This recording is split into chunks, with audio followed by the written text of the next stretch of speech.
तो आज की क्लास मैं स्टार्ट कर रही हूँ। क्लास का टॉपिक है मेरा टॉप 10 रूल्स, जो टॉप 10 मिस्टेक्स हैं जो मैंने अपने प्रीवियस पूरे 15 साल में एक एक मिस्टेक आप समझ लो कि चाहे वो मैंने 10 बार की है, लेकिन वो 10 बार भी की है ना तो भी मुझे उसका पॉजिटिव रिजल्ट नहीं मिला, इसलिए मैंने उन मिस्टेक्स को करना बंद कर दिया है। और वो मिस्टेक्स मैं या तो नहीं करती या केवल उतने पैसे के साथ करती हूँ कि जितने पैसे से मुझे फिर फर्क ना पड़े, ना तो उसे होल्ड करने में फर्क पड़े और ना ही मुझे उसे लॉस बुक करने में फर्क पड़े। आज की डेट में जो मेरे प्रेजेंट पोर्टफोलियो की वैल्यू है उसके अकॉर्डिंग वो लॉस भी मैं बेयर कर सकती हूँ। अगर सपोज, ये मैं क्यों कह रही हूँ, सपोज मेरे पोर्टफोलियो की वैल्यू ही 1 लाख रुपए है और उस पोर्टफोलियो वैल्यू पे वो स्टॉक मैंने ले रखा है 50,000 का, और उस 50,000 के स्टॉक में मुझे दिक्कत आ रही है और मुझे वहां लॉस बुक करना पड़ेगा 25,000 का।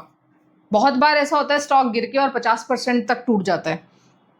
तो 1 लाख के पोर्टफोलियो पे अगर मुझे 25,000 का लॉस बुक करना पड़े तो उस केस में मेरे पोर्टफोलियो के 25% ऑफ द अमाउंट का सफाया हो जाएगा, जो मेरे लिए एक बहुत बड़ा लॉस है। लेकिन अगर मैं कहती हूँ कि मेरे पोर्टफोलियो की वैल्यू है 50 लाख रुपीज और 50 लाख पे मैंने एक छोटा सा ट्रेड उठा रखा है 50,000 का, और उस 50,000 पे मुझे हो रहा है लॉस 25,000 का, मैं एक एग्जाम्पल ले रही हूँ, ठीक है। तो आप समझो वो 25,000 का लॉस मुझे कितने बड़े पोर्टफोलियो पे हो रहा है।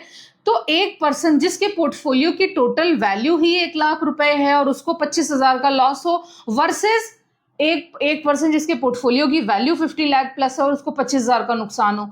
पॉसिबली वो 1 लाख के पोर्टफोलियो वाला वो 25,000 का लॉस शायद काफी देर में वो उसको रिकवर करे, लेकिन 25 लाख वाले पोर्टफोलियो पे 25,000 का लॉस हो सकता है 2-3-4 वर्किंग डे में कोई ट्रेड पे रिकवर हो जाए।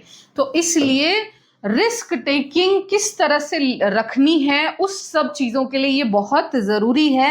रिस्क मैनेजमेंट के लिए ये बहुत ज़रूरी है कि आप बहुत सोच समझ के पैसा मार्केट में डालेंगे। और ये मेरी जो 10 मिस्टेक्स हैं ये मैं 1 बाय 1 डिस्कस करूंगी।